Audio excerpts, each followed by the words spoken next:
Hello guys and welcome to my anti-channel, if you can call it that. I am Sparshalot and I'm making a video after quite some time, not too much time. Yeah, not that anybody cares, but still. So, just like every other video on this channel, this video is also random. And one of the reasons I'm not wearing anything, don't worry, I'm wearing shorts. I want to tell you guys that uh, be comfortable in your body. I know social media and society makes it a little hard, and not that it wasn't the case before social media, but probably it was exacerbated, and the shame associated to it became uh, more accessible and easily available, which is not always a good thing. And we have been shameful the about how we look, a lot of us, maybe not all of us, but be comfortable in your own skin, do what feels good. And there are various ways you might want to look at it. You can say that your body is a temple, so you should maybe not worship it, but take care of it. Yeah, stay fit, do whatever feels good. I mean, eat good, exercise here and then, now and then, a little bit at least, depends. So do that. And I, for one, would you know love to walk around naked. I'm not even kidding, and I don't even look that good. It's just that so comfortable. It feels so free. So first chance I get, I strip. As in, yeah, I don't like wearing clothes. That's the crux of it. But main message being, be comfortable in your body. And since we're doing some random shit, let me grab a journal of mine. Let's grab this one. I've shown you this before. Let's read out of uh, first page, I guess. Ooh, I found something. Take a look at these. This is also interesting. I hope you can see them well. So these are from the National Gallery of Modern Art in Bengaluru, which I visited with my friends, and we grabbed these postcards there. So, postcards. This one is titled "Hindu Temple in Himalayas," and this one is called "The Dark Woods."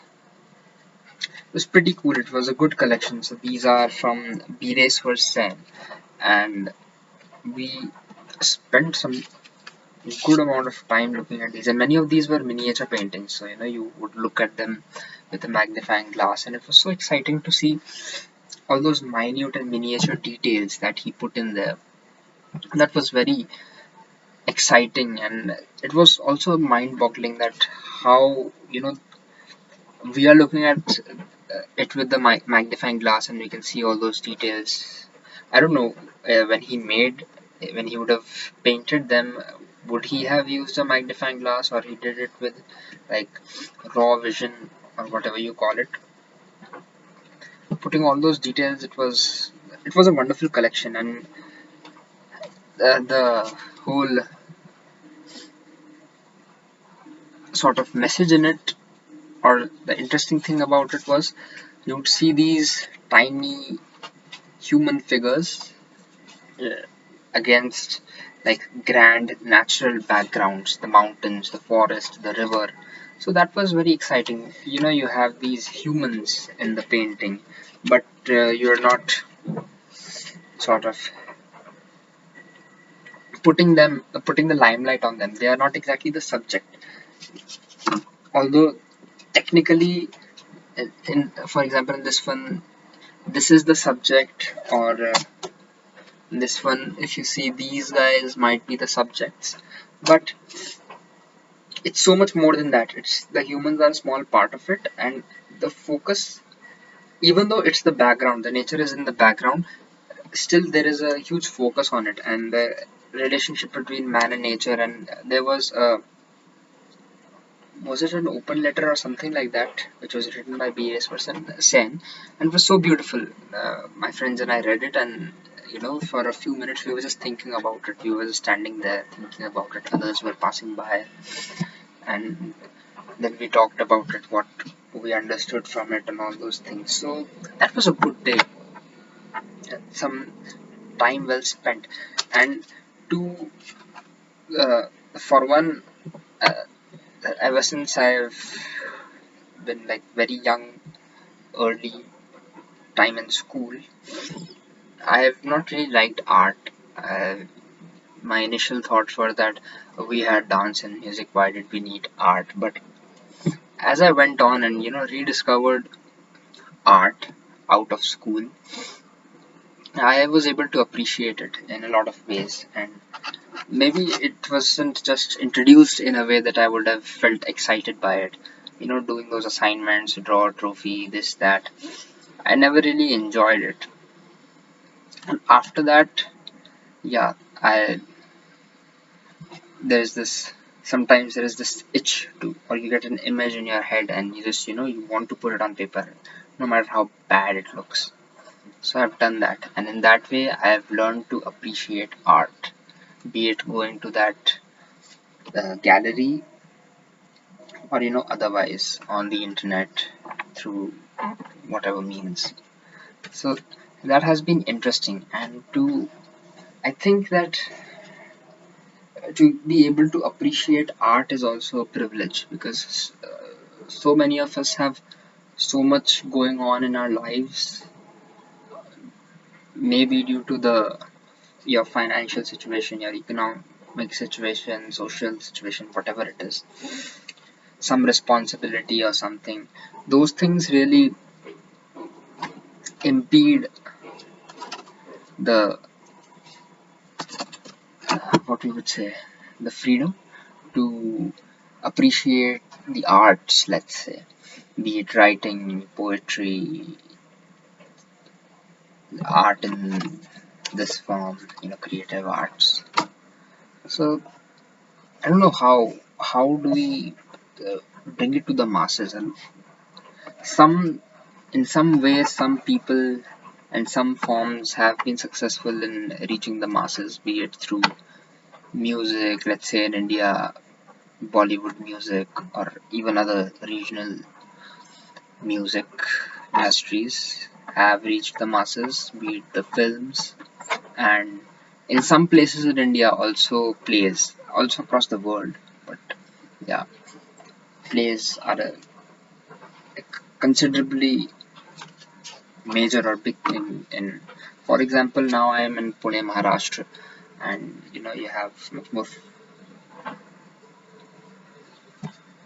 focus. Can you say that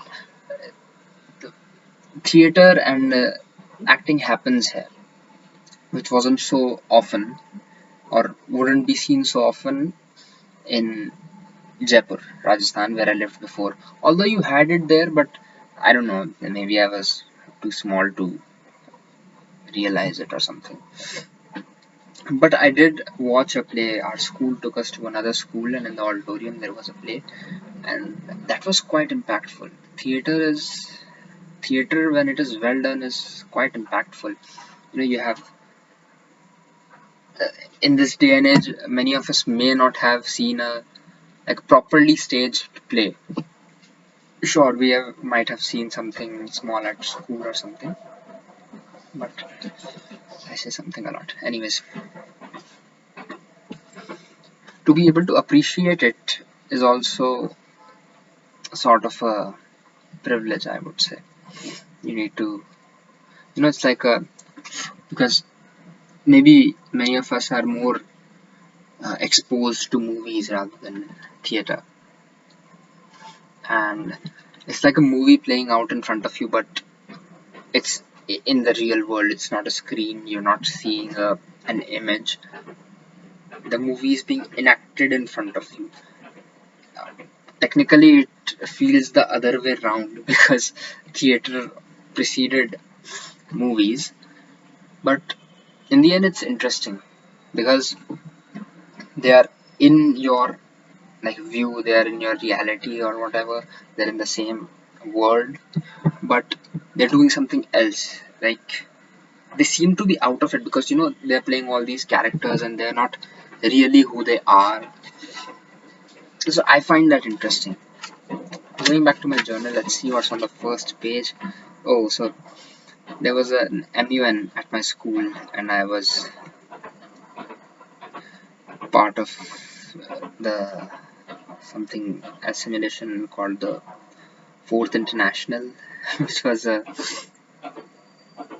simulation in the truest sense because the Fourth International never took place, because that was sort of a conference of the all the communist and socialist parties of the world, as far as my understanding goes. And there was the first, second, and third international. So we were simulating hypothetically a fourth international happening. And that's all the time I have with you guys today. And I'll see you next time. Bye.